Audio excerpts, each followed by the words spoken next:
За асуугчсан асуултнуудтай нэг бүгд хариулт авчлаа л да. Би тэгээ нэг үг хэлээд нэг асуулт асууя. Ер нь эрчим хүчний асуудал бол олон жил угширсан асуудал л да. Ганцхан одоо Жорж Сүрэн сайдын үед бий болсон асуудал бол биш.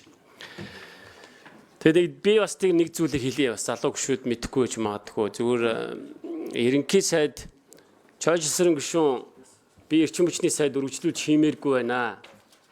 За одоо миний нэр нүүр одоо бүр одоо янз янзын байдал одоо үүслээ. Одоо юу гэдгийг юм байна. За би үгээр нь хэлж чадахгүй байна.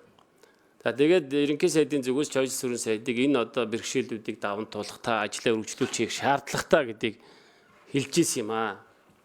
Та одоо энэ зүйлүүдийг даван туулах одоо бүхэл зүйлүүдийг даван туулах нь таны нэр нүүр яах вэ? Төрийн ажил чухал байна. Энийг үргэлжлүүлж хий. Танаас өөр хүн бол одоо энийг хийхгүй. Хууль яриад хоошоо суучнаа. За яг ийм үг хэлж ийсэн. Тэгэхээр та бол хууль яриад хоошоо суухгүй ажлыг урагшлуулъя гэд зүтгэж байгаа би бол маш сайн дэмжиж байгаа. Зарим зүйл дээр би бол Жорж Сүрэн сайдтай нийлдэггүй. Санал нийлдэггүй. Нийлдэггүй гэдэг нь уучлаарай. Санал нийлдэггүй. За зарим зөрөгтэй саналууд дээр би бол үнэхээр дэмждэг. Тэр Улаанбаатар хотын түлшний асуудал ч гэсэн бол үнэхээр дэг шийдгээс өөр аргагүй бол туршиж үзэхээс өөр арга байхгүй шүү дээ. Ганцхан Жорж Сүрэн сайд л балбуусаар байгаа л дууссан. Тэгээ ямар ч гаргалгаа ярихгүй хүмүүс. Тэгээ шүүмжлээ л энэ. Тэгэхээр өнөөдрийн асуудал дээр бол Жорж Сүрэн сайдын гаргаж байгаа энэ гаргалгаа бол одоо энэ цаг үедээ бол нийцсэн гаргалгаа л гэж би үзэж байгаа. Тийм учраас одоо энэ бодлогыг дэмжиж явуулах нь зөв. Өөр гаргалгаа байна уу? Биднэрт одоо энэ асуудлыг ингэж хурдан шийдвэрлэж явахгүй. Тэгээд шүүхтэр очиод гацчдаг бүх юм нь удаашрдаг бол тэгээд хэн хожих юм? Энэ намар тэгээ бид яах юм? Тэгээ хүмүүсийн хүсснээр бид энэ намар айгүй бол тэгэл дулаан цахилгаагүй сууж явах уу? Зарим хүмүүс баярлах нь шүү дээ. Тэгээ төрийн албан одоо энэ их хурлын гишүүд бол энэ асуудлыг шийдвэрлэх хэрэгтэй. Бүх юмыг ард иргэд таалагдана гэдэг байдлаар биш асуудлыг шийдвэрлэх гэж байх хэрэгтэй. Одоо биржийн тухай хууль бол тухайн үедээ бол олон сайдын шүүмжлэлийг дагуулсан. Олон ямаар гүтгүүлсэн. Машин тэрэг явуулдаг олон хүмүүс зүгээр бараг занал хийсэн шүү дээ. Тэгж жагаад батлагдсан. Тэгээ үр жим нь хүртсэн. 2 машин явуулж исэн, 5 машин явуулж исэн бүх хүн над руу дайрсан хараас ерөөс.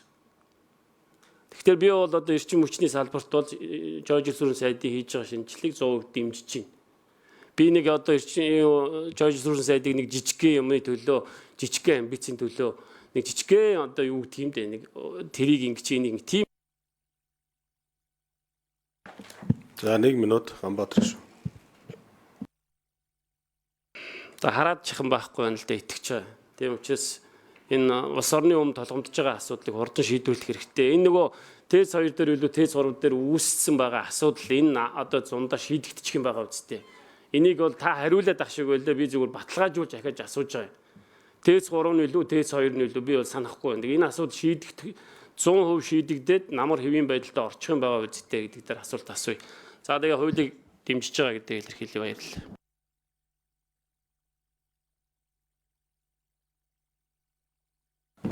За 5 номер.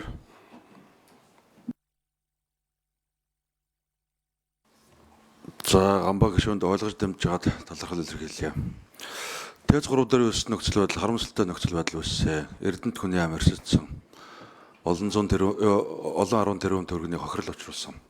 Энэ асуудлыг засгийн газар дээр онцгой дэглэм тогтоогоод засгийн газар бүрээр хэвтүүлэх гэж томлогдоод энэ ажил хийгдэж байна. 2025-аас 26 оны өвлийн оргил ачаалалд ТЭЦ 3 дээр уссан энэ чадлын дутагдлуудыг бүрэн шийдвэрлэж дуусгана.